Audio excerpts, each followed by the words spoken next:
Nome do livro: O Arquivo Secreto de Sherlock Holmes. Autor: Arthur Conan Doyle. Capítulo 1. O Cliente Ilustre. Agora não vai fazer mal, foi a resposta de Sherlock Holmes quando, pela 10ª vez em muitos anos, pedi-lhe permissão para revelar a história a seguir. Foi assim que consegui, afinal, que ele me deixasse escrever sobre o que foi, de certo modo, o momento supremo da carreira de meu amigo. Tanto Holmes como eu tínhamos um fraco por banho turco. Era quando fumávamos na sala de secar, agradavelmente relaxados, que eu o tinha menos reticente e mais humano que em qualquer outra ocasião.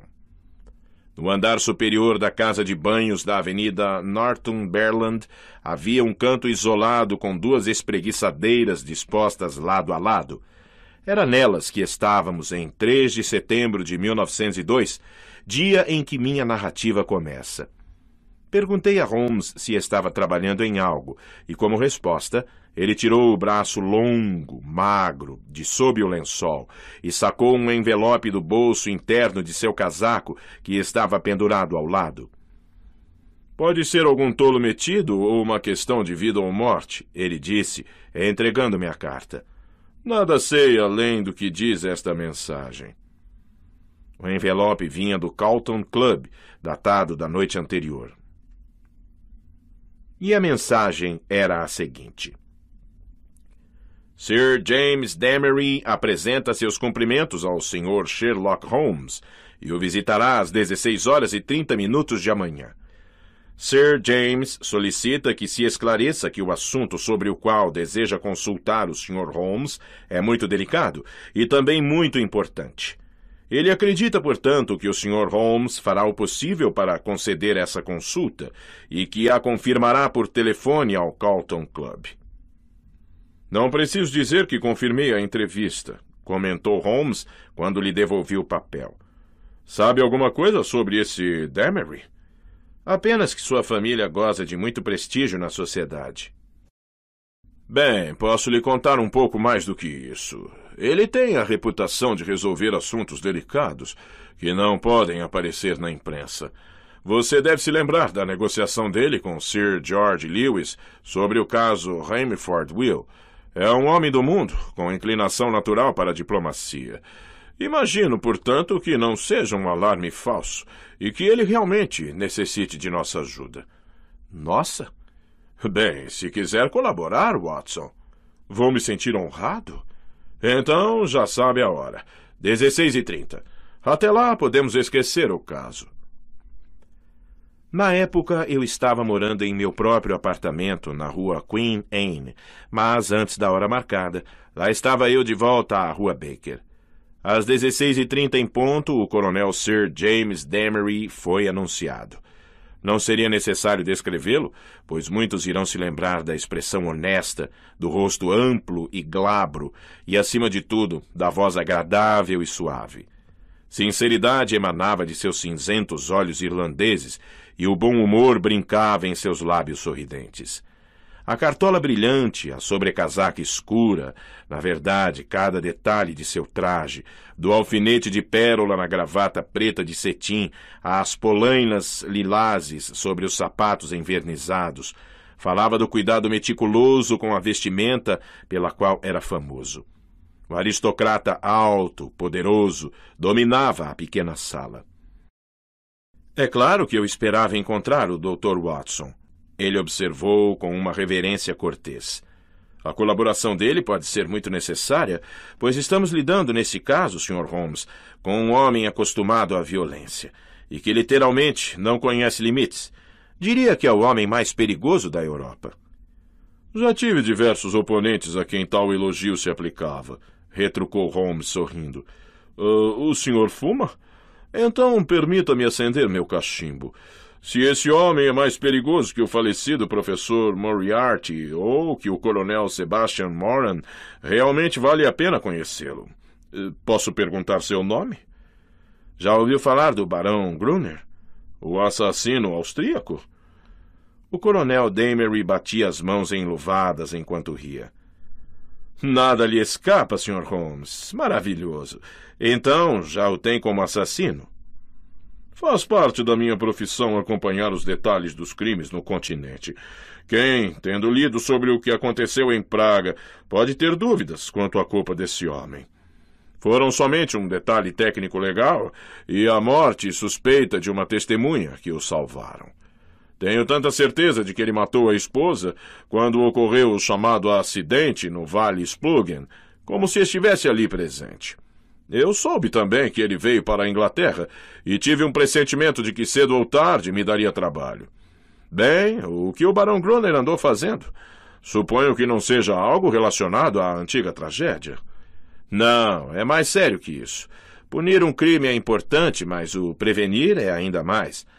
É horrível, Sr. Holmes, ver algo terrível, uma situação atroz, preparando-se diante de nossos olhos e ver claramente em que aquilo resultará, e ainda assim ser incapaz de evitar o fato. Pode um ser humano ser colocado em posição mais desesperadora? Talvez não. Então o senhor irá se compadecer do cliente cujos interesses represento. Eu não tinha entendido que o senhor é apenas um intermediário. Quem é o cliente? Sr. Holmes, devo suplicar-lhe que não faça tal pergunta. É importante que eu possa assegurar a essa pessoa que seu nome honrado não será, de modo algum, envolvido no caso. Suas motivações são inteiramente honrosas e cavalheirescas, mas ele prefere permanecer incógnito. Não preciso dizer que seus honorários estão garantidos e que tem carta branca para agir. Imagino que o nome do cliente seja irrelevante a seu trabalho, não? Sinto muito, insistiu Holmes. Em meus casos, estou acostumado a lidar com o mistério em uma das pontas. Nas duas, é muito perturbador.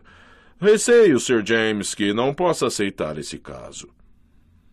Nosso visitante ficou muito agitado. Seu rosto grande e expressivo foi obscurecido pelo desapontamento. Sr. Holmes, não acredito que esteja ciente do efeito de sua atitude, respondeu. Estou vivendo um dilema, pois tenho certeza de que o senhor ficaria orgulhoso de assumir o caso se eu pudesse lhe fornecer todos os detalhes, mas uma promessa me proíbe de revelá-los. Posso, ao menos, expor-lhe tudo de que sei? Claro que sim, desde que compreenda que não me comprometo a nada. De acordo. Em primeiro lugar, creio que já ouviu falar do general d'Emerville. D'Emerville, de Kyber? Já ouvi falar dele.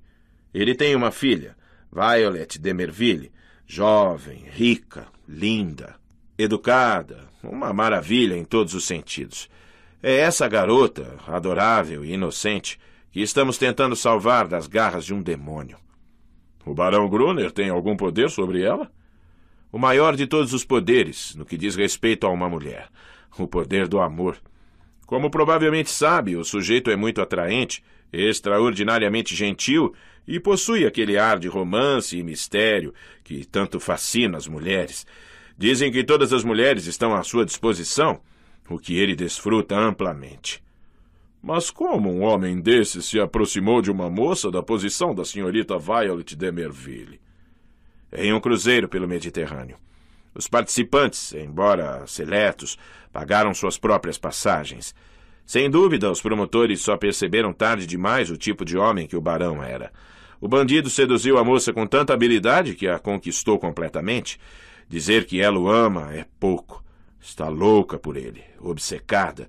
Além dele, não existe nada no mundo. Recusa-se a ouvir qualquer coisa que o desmereça. Já se tentou de tudo para curá-la dessa loucura, mas em vão. Resumindo, vão se casar no próximo mês. Como é maior de idade e determinada, não imaginamos como impedi-la. Ela sabe do episódio em Praga.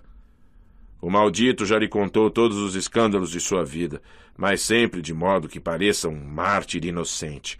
Ela aceita a versão do barão sem escutar nenhuma outra. Ora essa! Mas o senhor deixou escapar o nome do cliente? É o general d'Emerville. Nosso visitante remexeu-se na cadeira. Eu poderia enganá-lo concordando, Sr. Holmes, mas estaria faltando com a verdade. d'Emerville é um homem derrotado. O grande soldado foi totalmente derrotado pela situação. Perdeu a bravura que nunca lhe faltou no campo de batalha e tornou-se um velho fraco e senil, incapaz de enfrentar um canalha brilhante e insidioso como o austríaco. Meu cliente, contudo, é um velho amigo, que conhece o general há muitos anos e desenvolveu um sentimento paterno pela moça desde que era uma garotinha. Ele não se conforma em ver a tragédia consumada sem tentar impedi-la.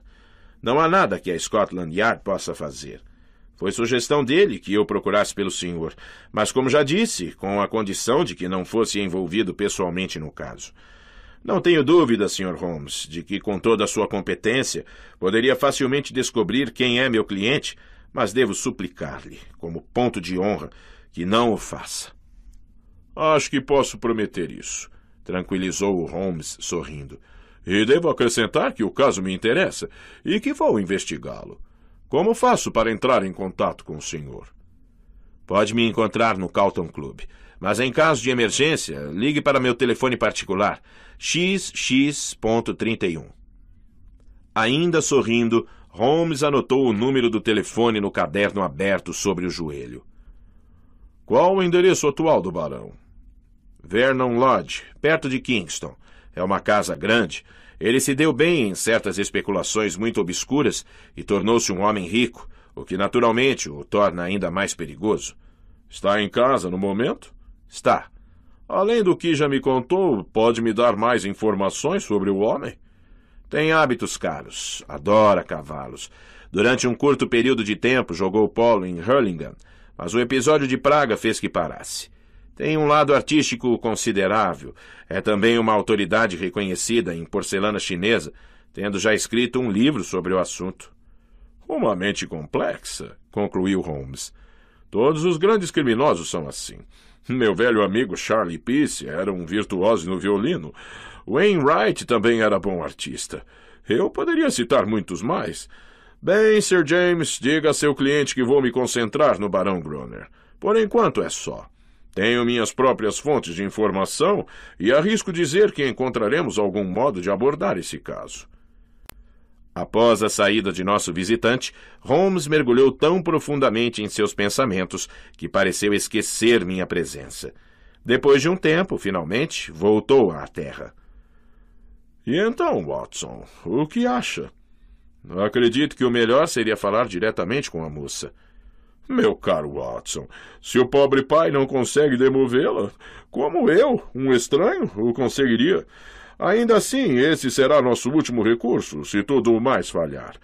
Mas creio que devamos começar de outro modo. Imagino que Shinwell Johnson possa nos ajudar. Ainda não tive oportunidade de mencionar Shinwell Johnson nestas memórias, porque raramente escrevo sobre os casos da última fase da carreira de meu amigo. Durante os primeiros anos do século, Johnson tornou-se um assistente valioso.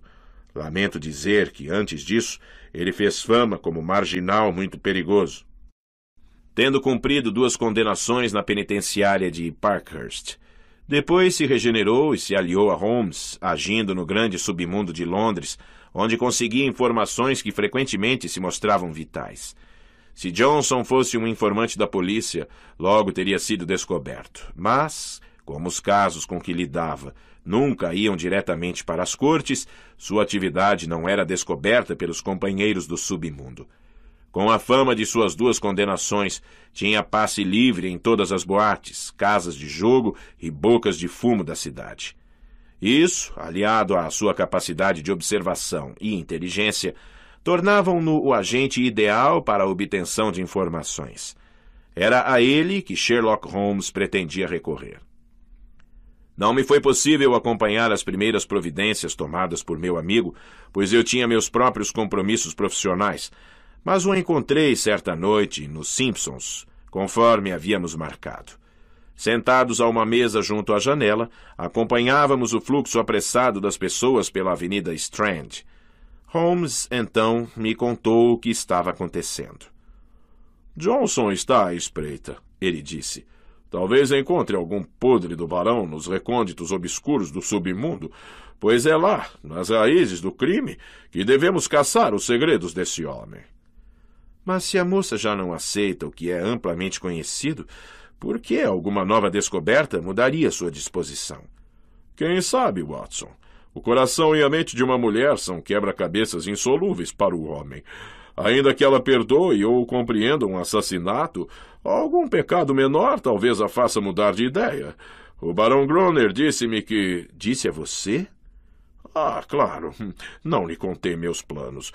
Bem, Watson, eu gosto de estabelecer contato próximo com o suspeito. Gosto do contato olho no olho, pelo qual eu mesmo possa avaliar o oponente. Depois de instruir Johnson, tomei uma carruagem até Kingston e fui ao encontro do barão, que foi muito amável. Ele reconheceu você? Não foi difícil, já que simplesmente lhe entreguei meu cartão de visita.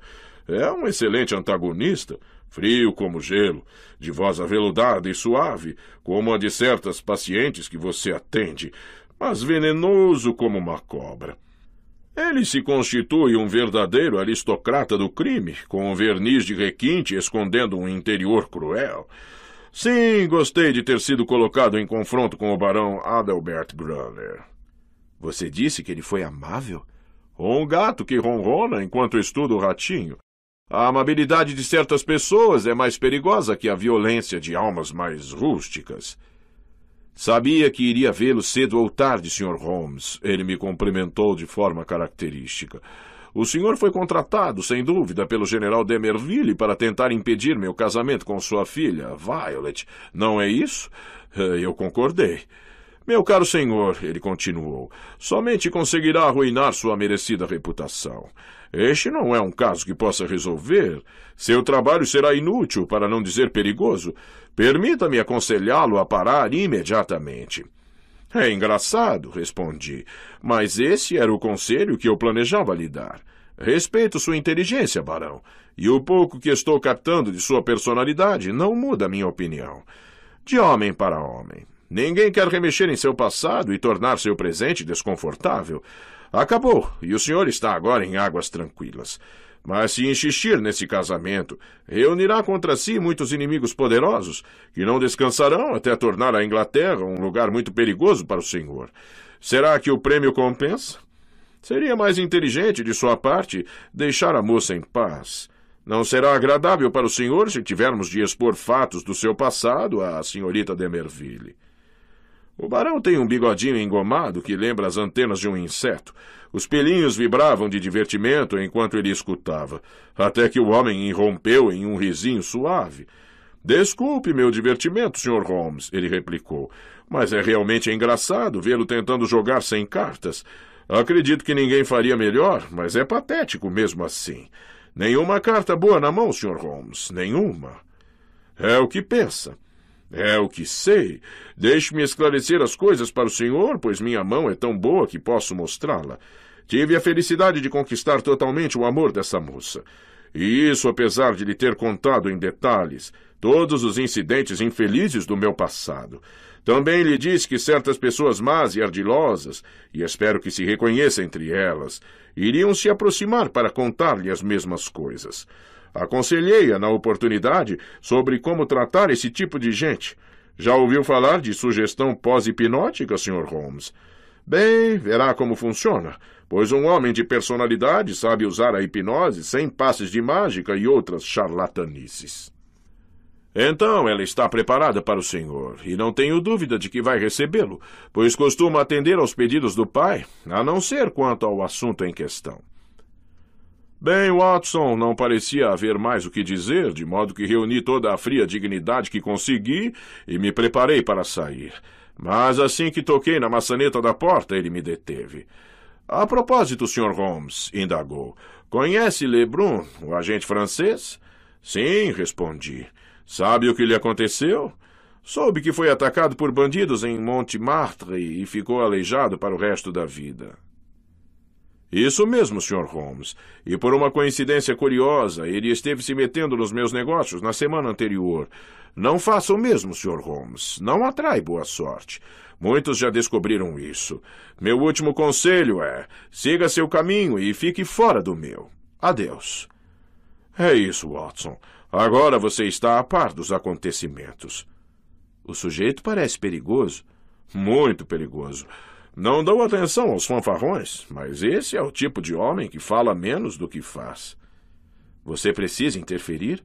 Realmente importa se ele se casar com a garota? Considerando que ele assassinou a última esposa, eu diria que importa, e muito. Além disso, há o cliente. Ora, não precisamos discutir isso. Quando terminar seu café, venha comigo até a Rua Baker, pois Shinwell Johnson fará um relatório de suas investigações.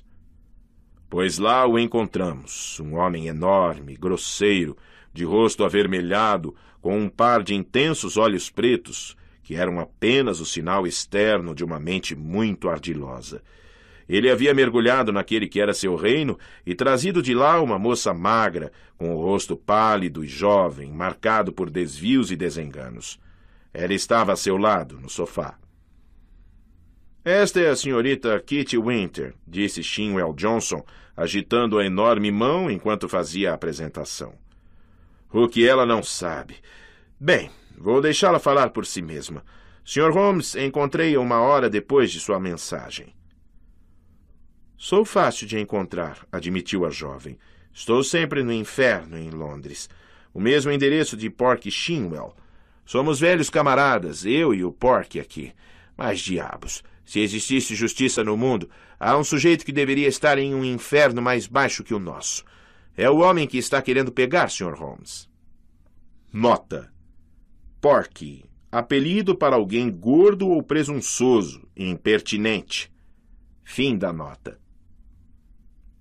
Imagino que a senhorita esteja do nosso lado, sugeriu Holmes com um leve sorriso. Se puder ajudar a colocar aquele canalha onde merece estar, estou contigo até o fim, exclamou a moça furiosa. Seu rosto se inflamou com um tipo de ódio que as mulheres raramente e os homens nunca atingem. Não precisa procurar no meu passado, Sr. Holmes. Eu sou o que Adelbert Grunner fez de mim. Se puder derrubá-lo... Freneticamente disparou golpes no ar à sua frente.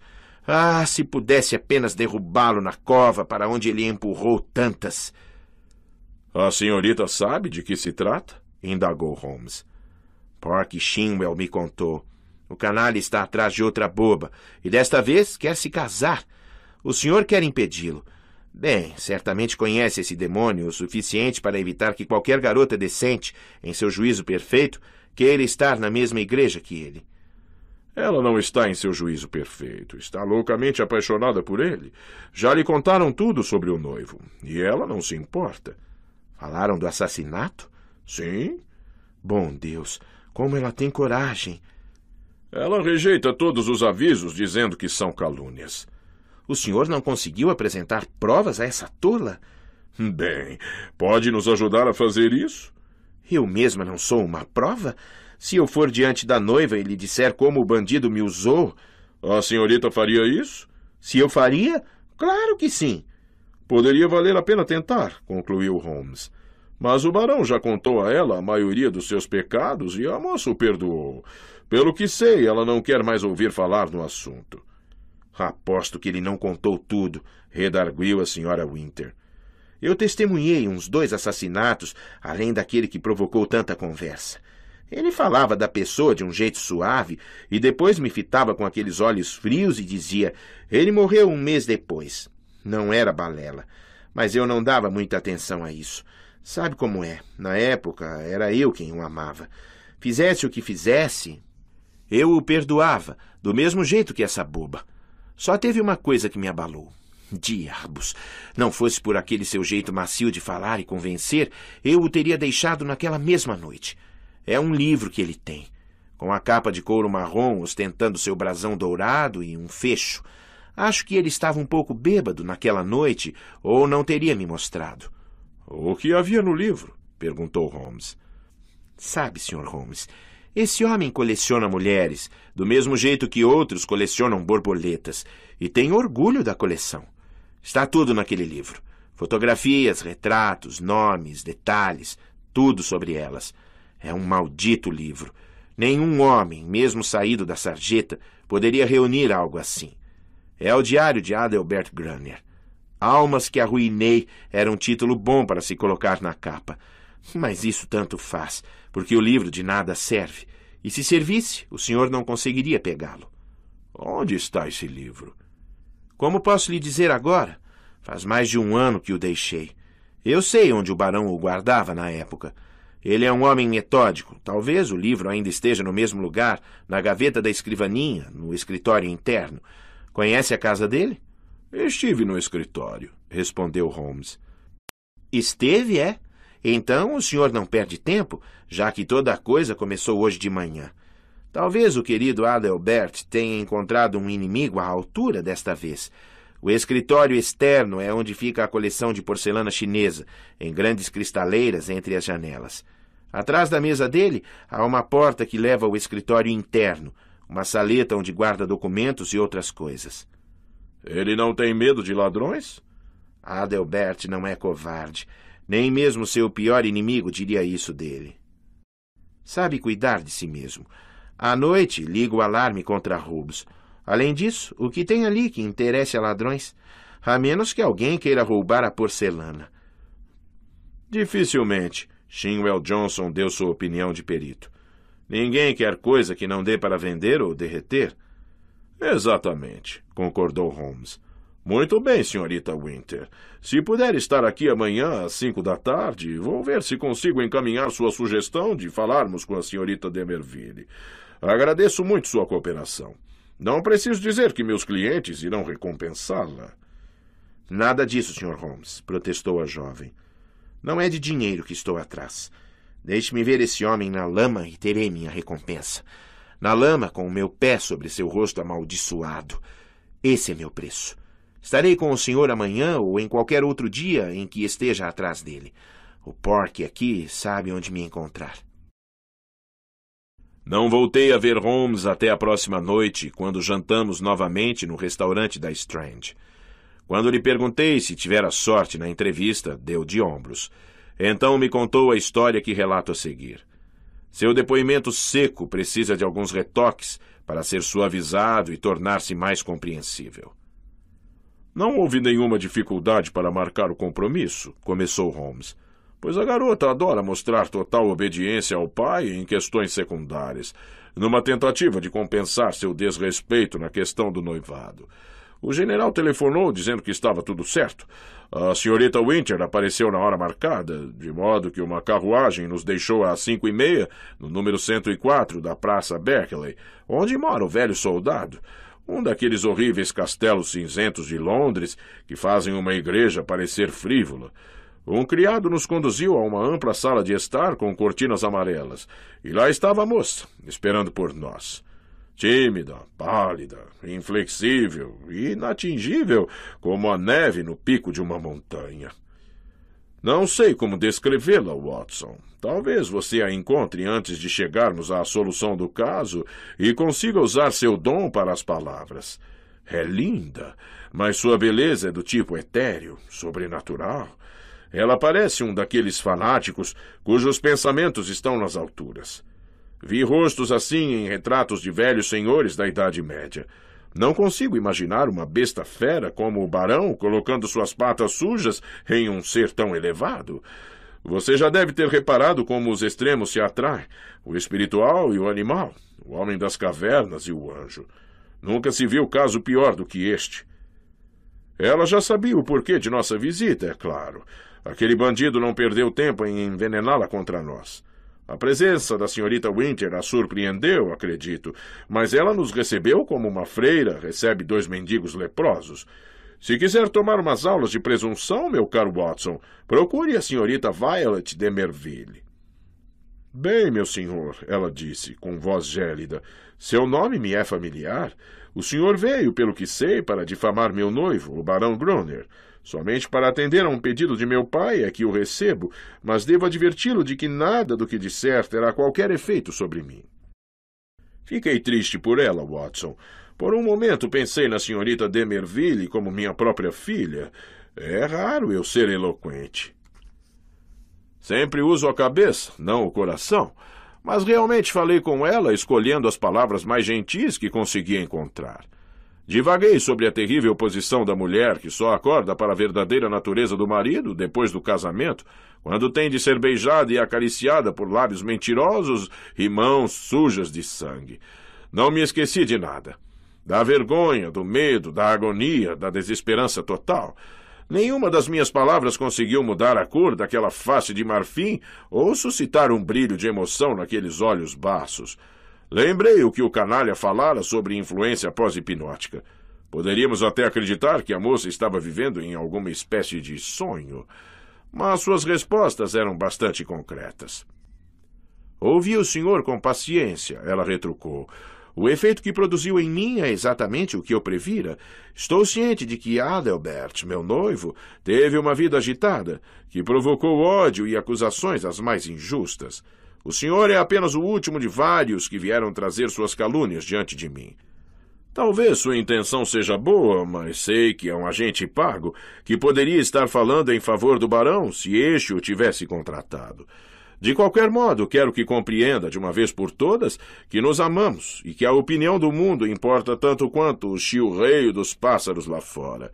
Caso a natureza nobre de meu noivo tenha fraquejado em algum momento, acredito que eu tenha sido enviada especialmente para reerguê-la ao lugar em que merece estar.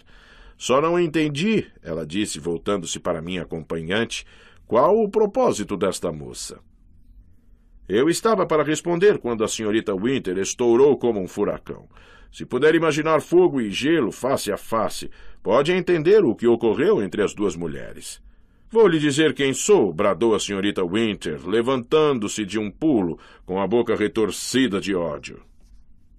Sou a última amante dele. Sou uma dentre uma centena que ele seduziu, usou, arruinou e jogou no lixo, do mesmo jeito que vai fazer com você. A sua lata de lixo, porém, vai ser uma cova, o que talvez seja melhor. Vou lhe dizer, sua tola, se casar com este homem, ele vai ser a sua ruína. Pode ser o coração partido ou o pescoço quebrado, mas ele acaba com você de um jeito ou outro. Não é por amor a você que estou me revelando. Pouco me importa se você morrer ou viver. É por ódio a ele que falo, para machucá-lo e para me vingar do que fez a mim. Mas tanto faz, e não precisa me olhar assim, minha boa moça, pois estará abaixo de mim antes do término dessa história.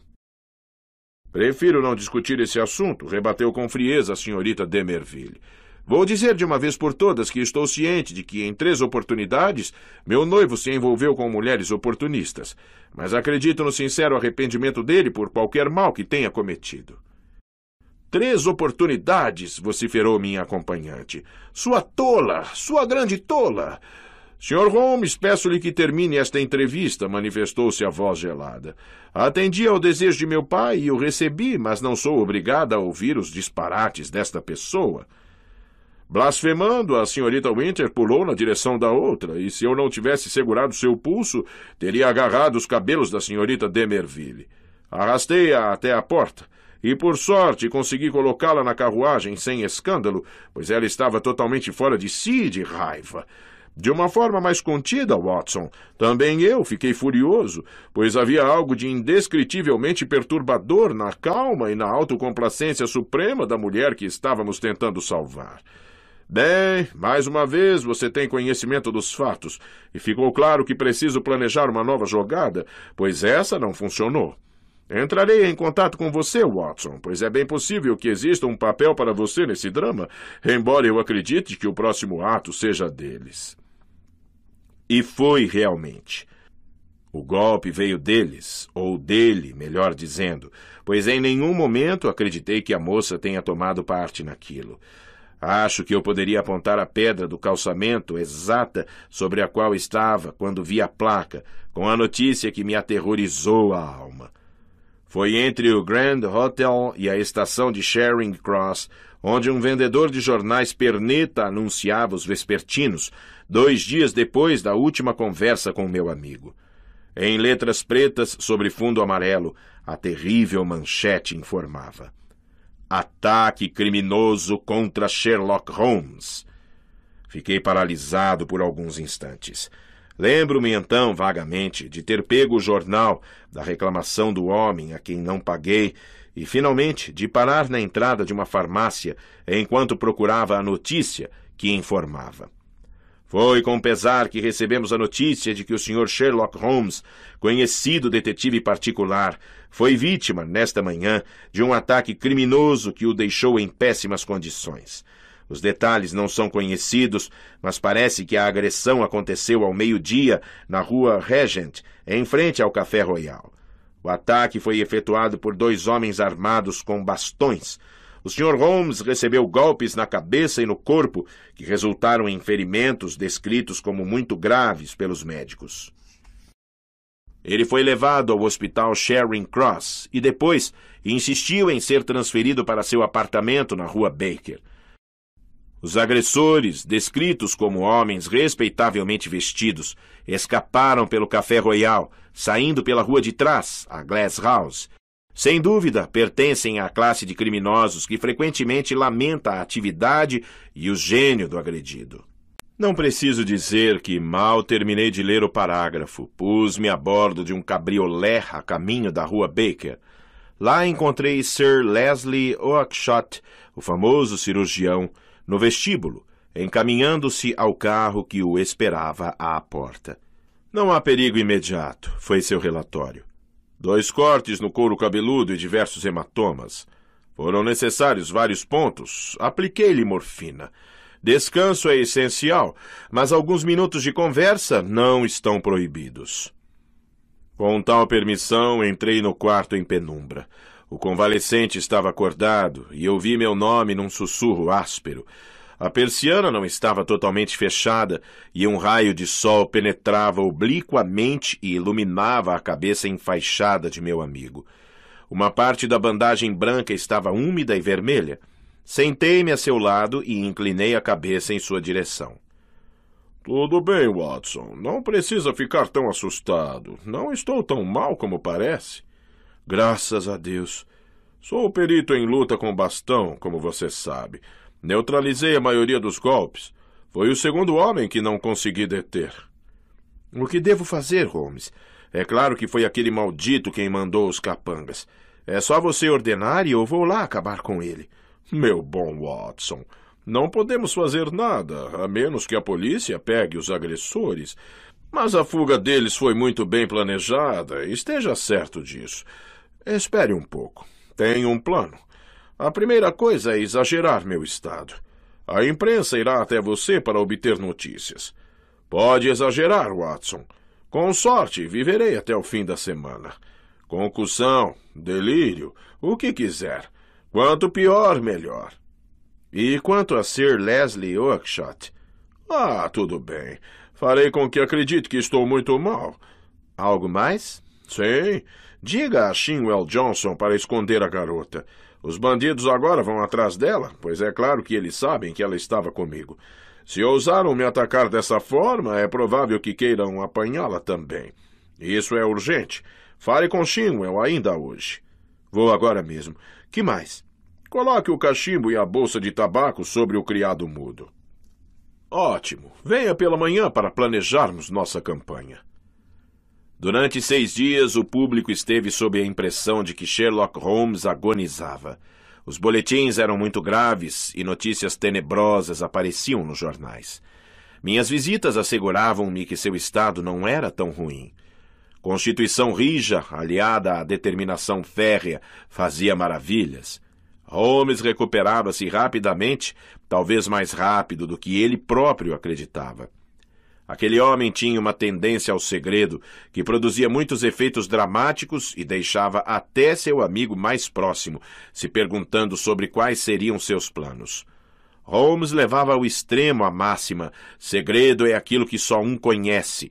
Eu era a pessoa mais próxima dele e, ainda assim, sempre tive consciência da distância que havia entre nós. No 7º dia, os pontos foram retirados. Apesar disso, os jornais vespertinos relataram o aparecimento de uma erisipela. Os mesmos jornais traziam uma nota que fui obrigado a mostrar a meu amigo, estivesse ele doente ou são. A nota informava que, entre os passageiros do navio Ruritânia, que zarparia de Liverpool na sexta-feira, estaria o barão Adelbert Grunner, que tinha importantes negócios financeiros para resolver nos Estados Unidos antes de seu casamento iminente com a senhorita Violet de Merville, filha única do general, etc., etc.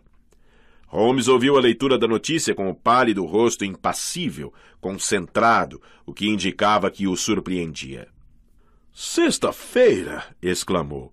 Somente 3 dias. Acho que o canalha quer se pôr a salvo. Mas não conseguirá, Watson. Pelo bom Deus, ele não conseguirá. Agora, Watson, quero que faça algo para mim. É só dizer, Holmes. Então, use suas próximas 24 horas para estudar intensivamente porcelana chinesa. Ele não deu explicações e eu não as pedi. Minha longa experiência ensinara minha sabedoria da obediência. Mas ao sair do apartamento, e enquanto descia a rua Baker, pensava em como atenderia a ordem tão estranha.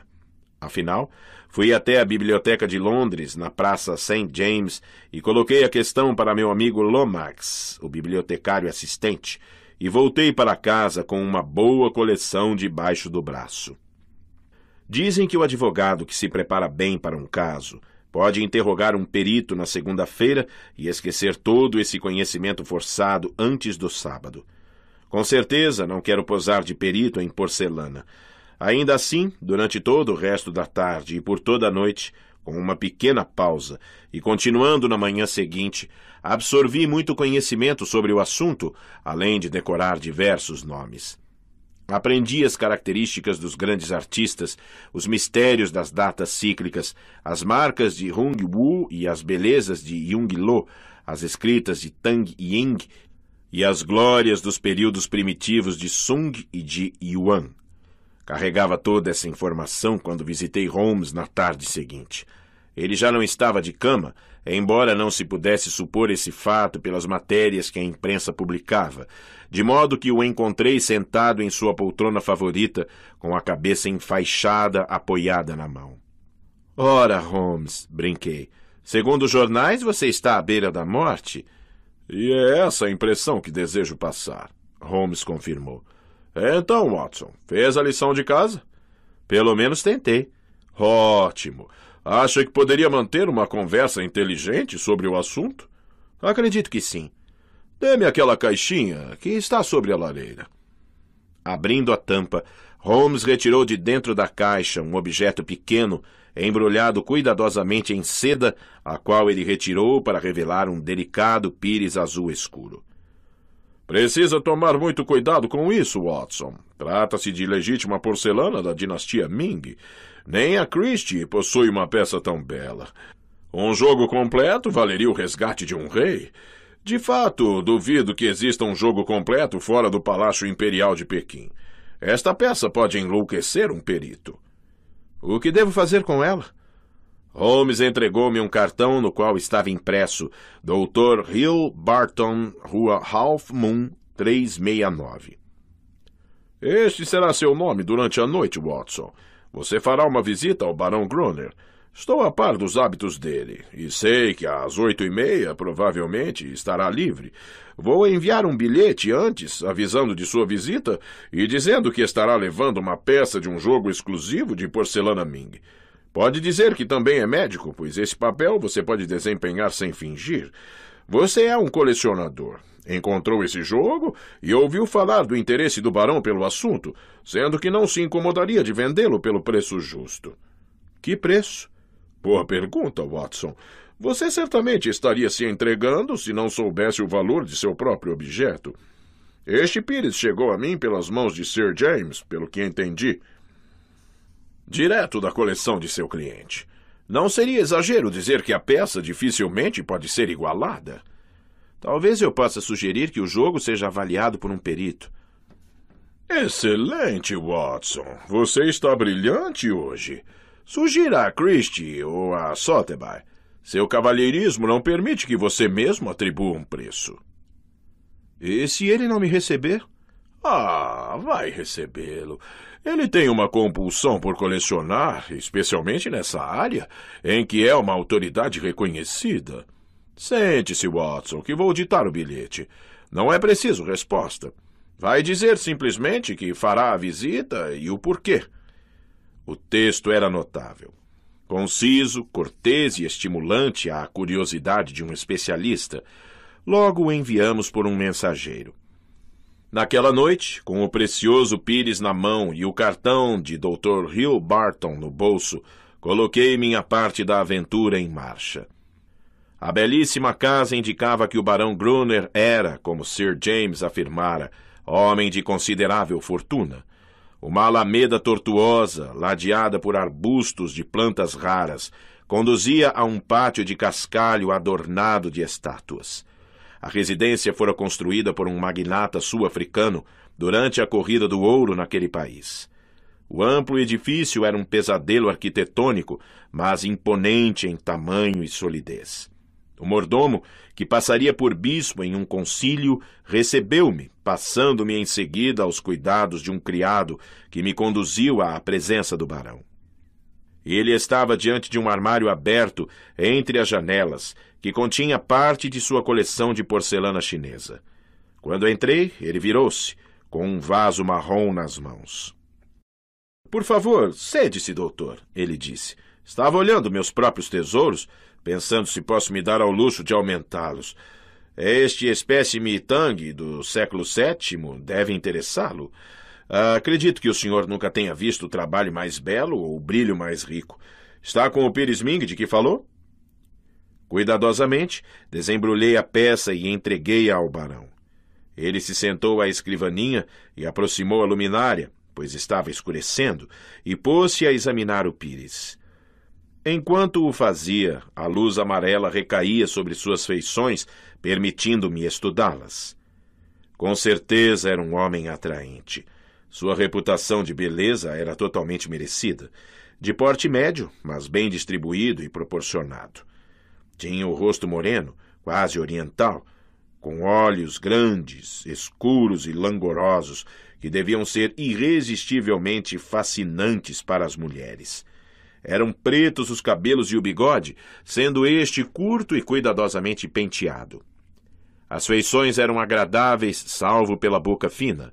Aquela era a mais típica boca de assassino que eu já vira. Cruel, entalhada no rosto, comprimida, inexorável e terrível. Ele não deveria manter o bigode tão curto, pois a boca era o sinal de perigo da natureza, um alerta às suas vítimas. A voz era encantadora e os modos perfeitos. Quanto à idade, eu lhe daria pouco mais de 30, mas sua ficha revelaria, depois, que tinha 42 anos. Muito bom mesmo", exclamou finalmente. "E o senhor disse que o jogo é composto por 6 peças. O que me intriga é nunca ter ouvido falar de espécimes tão magníficos. Só conheço outro igual a este na Inglaterra e certamente não estaria no mercado. Seria muita indiscrição perguntar-lhe, Dr. Hilbarton, onde o conseguiu?" "Isso importa?" retruquei, tentando parecer casual. "O senhor pode ver que a peça é genuína, e quanto ao valor, satisfaço-me com a avaliação de um perito." "Que mistério!" ele murmurou, com um lampejo de suspeita nos olhos escuros. "Ao se negociar com objetos tão valiosos, é normal querer saber todos os detalhes da transação. De que a peça é genuína, não tenho dúvida, mas suponha, e tenho de levar todas as possibilidades em conta, que eu descubra depois que o senhor não tinha o direito de vendê-la. Posso fornecer-lhe uma garantia contra problemas desse tipo. Isso, é claro, levantaria a questão de como seria tal garantia. Meus banqueiros podem esclarecer a questão." "Claro. Ainda assim, a transação me parece incomum." "O senhor pode adquirir a peça ou não?" repliquei com indiferença. "Ofereci ao senhor em primeiro lugar porque soube que é um conhecedor, mas não terei dificuldade de vender a outros interessados." "Quem lhe disse que sou um conhecedor?" "Sei que já escreveu um livro a respeito." "E o senhor leu o livro?" "Não." "Ora essa! Isso está ficando cada vez mais difícil de compreender. O senhor é um colecionador com uma peça muito valiosa em sua coleção, e mesmo assim não se deu ao trabalho de consultar o livro que revelaria os reais significado e valor daquilo que tem. Como explica isso?" Sou muito ocupado. Sou médico e tenho uma clínica." "Isso não é resposta." "Um homem costuma se dedicar a seu hobby, não importando os outros afazeres. Disse em seu bilhete que também era um conhecedor." "E realmente sou?" "Posso, então, lhe fazer algumas perguntas?" "Devo lhe dizer, doutor, se é um médico realmente, que isso se torna cada vez mais suspeito. O que sabe do imperador Shomu e como o associa com Shosoin, perto de Nara?" Ora, não conhece esses nomes?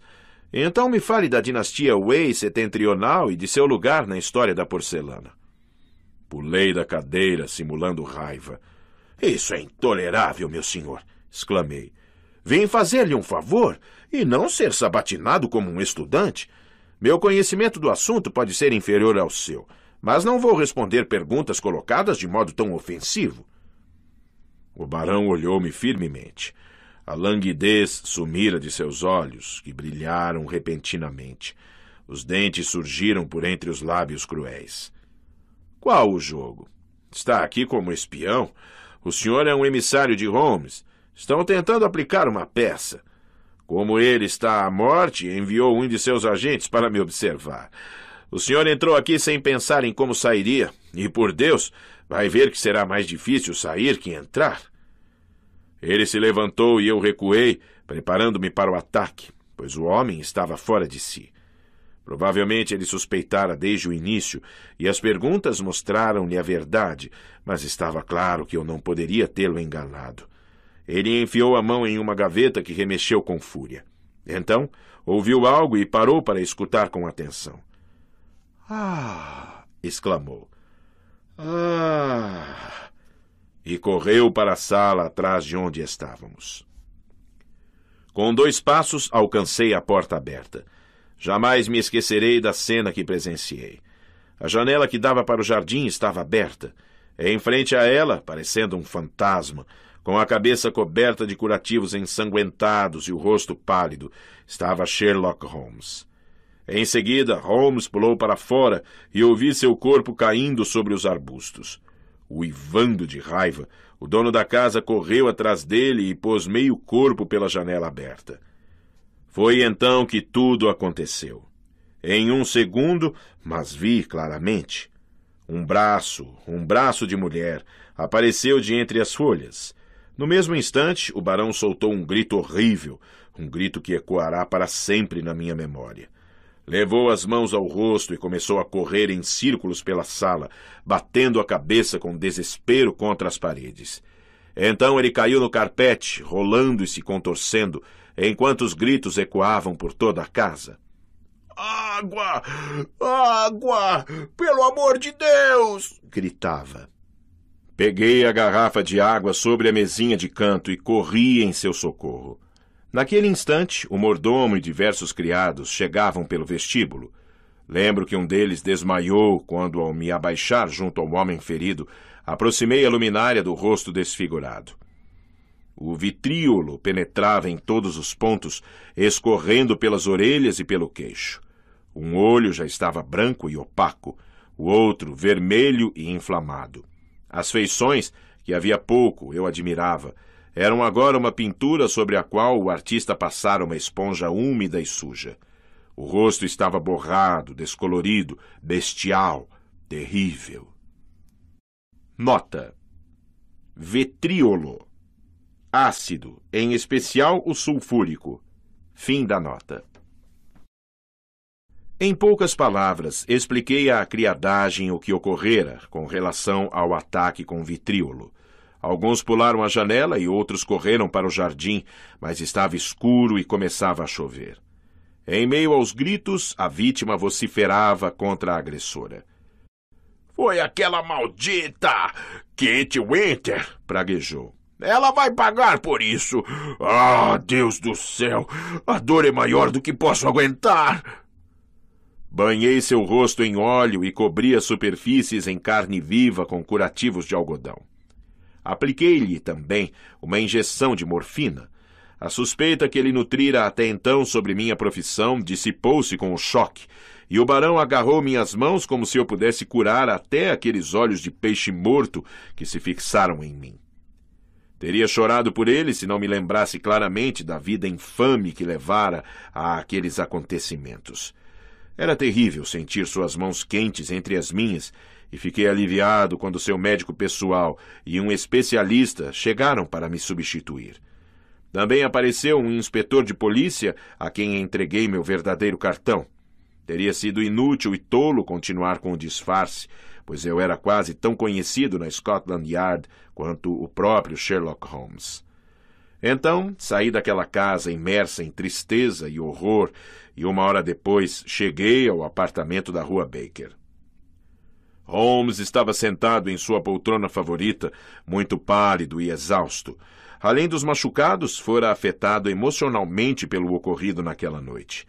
Ouvia, horrorizado, meu relato sobre a transformação do barão. É o preço do vício, Watson, o preço do vício, ele arrematou. Cedo ou tarde tem de ser pago. E Deus sabe que ali havia muito vício, ele acrescentou, pegando um livro marrom de sobre a mesa. Este é o livro de que a mulher falou. Se isso não acabar com o casamento, nada acabará. Mas vai funcionar, Watson. Nenhuma mulher com um pingo de amor próprio suportaria isso. É o diário amoroso do barão? Ou seu diário sensual. Chame-o como quiser. No instante em que a mulher nos contou sobre esse diário, percebi que arma tremenda poderíamos ter nas mãos.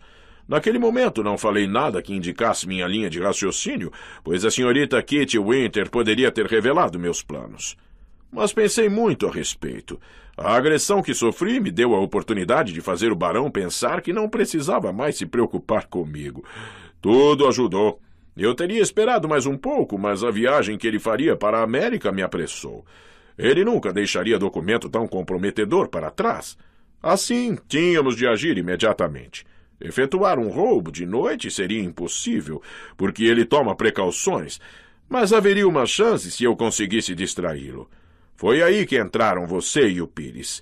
Mas eu precisava descobrir onde estava o livro e sabia que teria poucos minutos, pois meu tempo seria limitado pelo seu conhecimento de porcelana chinesa. Por isso, no último momento, decidi levar a garota comigo. Como eu poderia adivinhar o que havia naquele embrulhinho que ela carregava com tanto cuidado sob a capa? Pensei que seguiria meu plano, mas parece que ela tinha suas próprias ideias. O barão suspeitou que eu estava a seu serviço. Receei que ele desconfiasse. Mas você o deteve o suficiente para eu pegar o livro, embora não o suficiente para eu escapar. Ah, Sir James, fico feliz que tenha vindo. Nosso amigo Cortês aparecera em resposta a um chamado de Holmes. Com a maior atenção, ouviu o relato que Holmes fez do ocorrido. O senhor conseguiu maravilhas, admirou-se quando a narrativa terminou. Se as feridas são tão terríveis como o Dr. Watson as descreveu, nosso propósito de impedir o casamento está garantido sem o uso desse diário horrível. Holmes balançou a cabeça negativamente. Mulheres como a senhorita Demerville não agem assim. Ela o amaria ainda mais como um mártir desfigurado. Não, não. É seu lado moral e não físico que precisamos destruir. O diário a trará de volta à terra. Não sei que outra coisa o faria. Está escrito com a letra do próprio barão. Ela não tem como ignorá-lo. Sir James se retirou, levando o livro e o precioso Pires. Como também estava atrasado, saí para a rua com ele.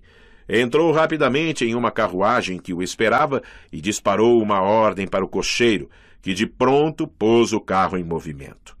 Sir James jogou metade de seu sobretudo para fora da janela, de modo que encobrisse o brasão na lateral da carruagem. Mas, apesar disso, consegui distingui-lo. Engasguei com a surpresa.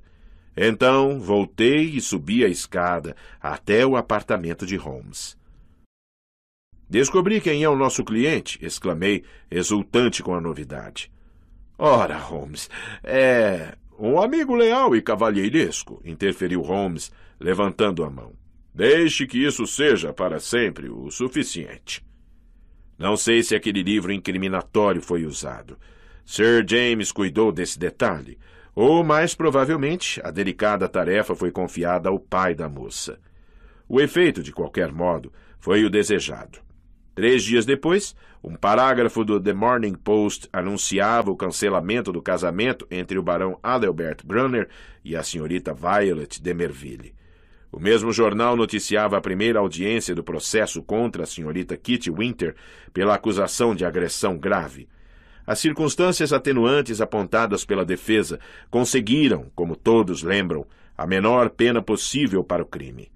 Sherlock Holmes foi ameaçado com um processo de invasão e roubo, mas quando a causa é digna e o cliente suficientemente ilustre, até a rígida lei britânica torna-se humana e flexível.